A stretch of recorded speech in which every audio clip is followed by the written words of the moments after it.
সমস্ত ধরনের যত কার্যকলাপ মমতার ছাতার উপরে, মমতার মাথার উপরে ছাতা হয়ে বিজেপি আছে, নরেন্দ্র মোদী আছে। সারদা চিট ফান্ডের কেলেঙ্কারি থেকে আজ পর্যন্ত একটা ইস্যু আছে যেটা নরেন্দ্র মোদী চাইলে তাদের শাস্তি হতো না, তারা চাননি। এই ইস্যুকে কেন্দ্র করে আমরা দেখছি মমতা ব্যানার্জি, তৃণমূল কংগ্রেস, তারা মমতা ব্যানার্জিও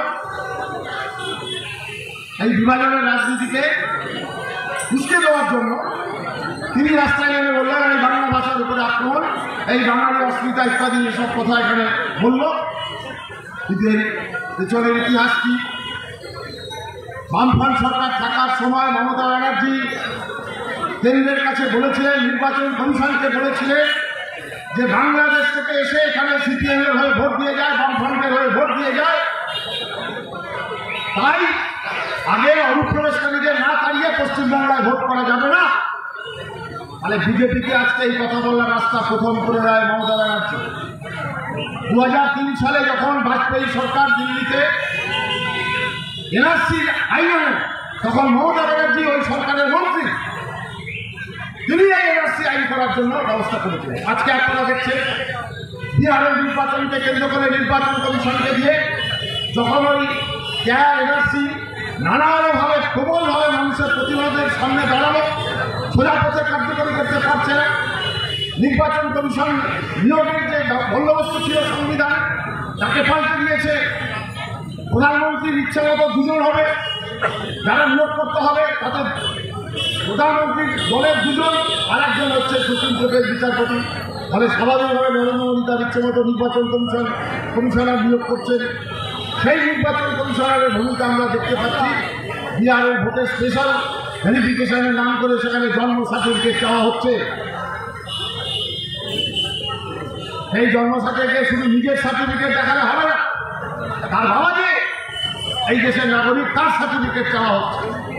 আমি একটা সোজা কথা বলি, যিনি আমার কাছে সার্টিফিকেট চাইছে তাকে আমি আগে বলবো আপনি ভারতের নাগরিক, তার প্রুফটা আগে দেখান, তারপরে আপনাকে আমি নথি দেখাবো।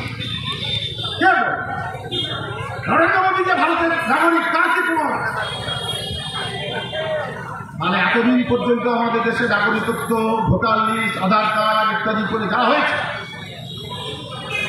তারপরে আবার নতুন করে ভোটার লিস্টের নাম করে আসল কথা হচ্ছে ওরা পরিকল্পনা করে যেখানে যেখানে বিজেপির দুর্বলতা আছে বা বিজেপিকে জেতাতে হলে কোন অংশের কত মানুষকে ভোটার লিস্টের থেকে নাম বাদ দিয়ে দিতে হবে নাগরিকত্ব নাম করে, সেই অনুযায়ী ভোটে জেতার মেশিনারি তৈরি করা হচ্ছে।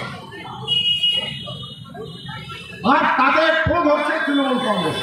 মমতা ব্যানার্জি এই রাজ্যের মুখ্যমন্ত্রী, তিনি বিধানসভায় এই কার্যকলাপের বিরুদ্ধে একটা কোনো প্রস্তাব এনেছে।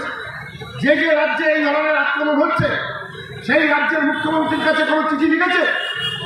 প্রত্যেক রাজ্যে আর সব রাজ্যে কমিশনারেট থাকে, ইন্টার রাজ্য যদি কোনো সমস্যা হয় তা দেখবার জন্য। সেই আমাদের মহারাষ্ট্রে হোক, দিল্লিতে হোক, আসামে হোক, উত্তরাখণ্ডে হোক, গুজরাটে হোক, সেই কমিশনারদের কাছে আমাদের রাজ্যের মুখ্যমন্ত্রী কোনো চিঠি লিখেছেন যে এই নামে লোকেদের উপরে হেনস্থা করা হচ্ছে? তাহলে জনজীবনের যে ইস্যুগুলো, এই এত বড় 9 জুলাই যে ধর্মঘট হয়ে গেল, জেলানাম বেসরকারিকরণ, জিনিসপত্রের দাম বৃদ্ধি, কাজ নেই, বৈষম্য তৈরি হচ্ছে, একে টিকিয়ে রাখবার জন্য নানাভাবে নানান ছুতোয় শুধু বিভাজন করো বিভাজন করো। আর কেউ ভাবছে আজকে এটা আমি গতকাল একজন রিটায়ার্ড মাধ্যমিক